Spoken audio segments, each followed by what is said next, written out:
Jadi orang yang kesurupan menurut pengalaman saya itu ada yang kesurupan benar dan ada yang kesurupan tidak benar.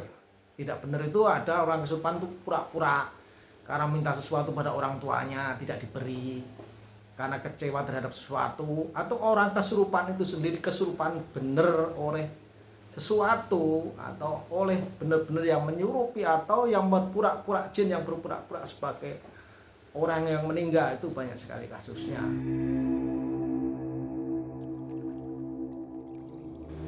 Assalamualaikum warahmatullahi wabarakatuh. Hari ini saya akan membahas sidang PK terhadap 6 terpidana di kasus Vina Cirebon dan Mas Eki ya. Jadi sidang itu sudah berlarut-larut dari dulu, sidang yang katanya pembunuhan ataukah kecelakaan. Kemudian ada PK yang pertama, kemudian ini PK untuk 6 terpidana ya. Jadi dari persidangan-persidangan yang sudah 3 kali ya.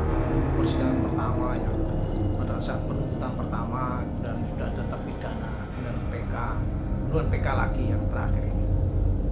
Saya tidak mau membahas tentang persidangannya karena saya bukan ahlinya, cuma punya harapan-harapan terhadap sidang ini.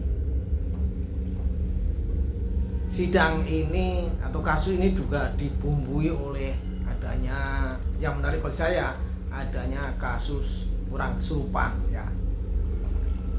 Orang kesurupan, karena saya dulu mempunyai pengalaman mati walaupun sesaat. Kemudian saya itu juga pernah tergabung dalam seperti perkumpulan orang-orang yang suka mengobati dulu ya, waktu saya belum insaf ya. Kemudian juga saya tergabung dalam teman-teman yang suka mencari pusaka, keris, ake dan segala macam.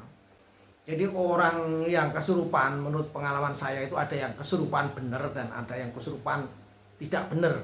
Tidak benar itu ada orang kesurupan itu pura-pura karena minta sesuatu pada orang tuanya tidak diberi, karena kecewa terhadap sesuatu, atau orang kesurupan itu sendiri kesurupan benar oleh sesuatu atau oleh benar-benar yang menyurupi atau yang membuat pura-pura jin yang berpura-pura sebagai orang yang meninggal. Itu banyak sekali kasusnya menurut pengalaman saya ya.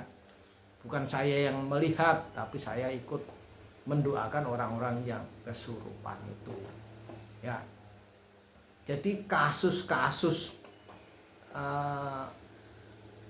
pidana atau persidangan atau penuntutan itu sebaiknya tidak berdasarkan dari orang yang kesurupan, karena banyak yang nama jin itu memang begitu, suka berbohong ya, membohongin orang ya.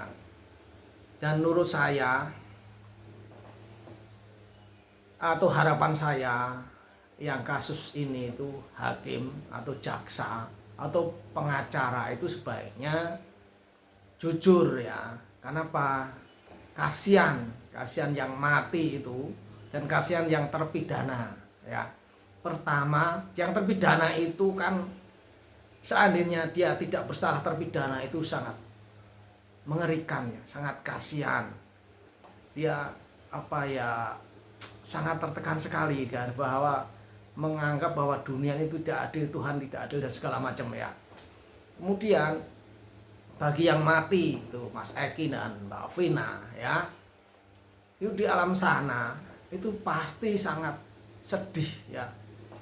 Dia, pengalaman saya dulu mati itu lari ke sana, lari ke sini, itu berusaha menarik-narik orang, mengajak komunikasi orang untuk menolong saya yang pada saat itu jatuh, itu nggak bisa. Jadi kalau sudah berlarut-larut seperti ini, seandainya, saya nggak tahu ini roh Mas Eki dan Mbak Vina itu sampai di mana, ataukah masih bisa mengikuti persidangan, ataukah masih bisa mencari-cari sesuatu atau melakukan sesuatu walaupun itu tidak ada gunanya ya.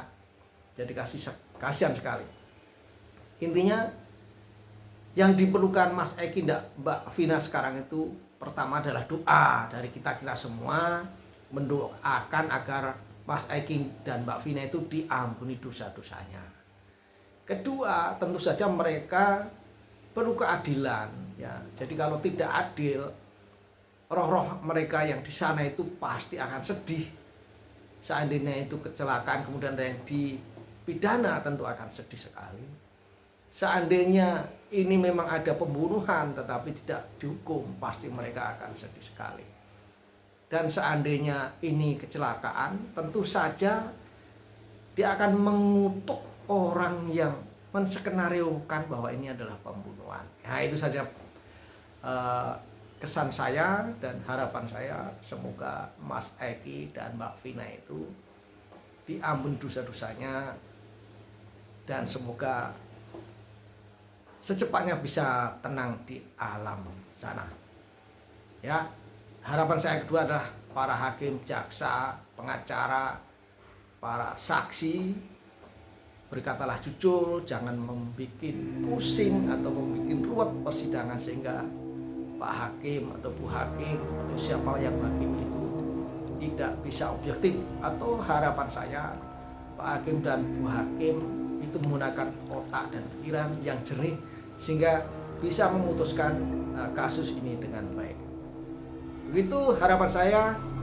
Semoga teman-teman suaraku semua juga mendoakan Mbak Vina dan Mas Eki, semoga diampuni dosanya dan mendapatkan keterangan di alam sana.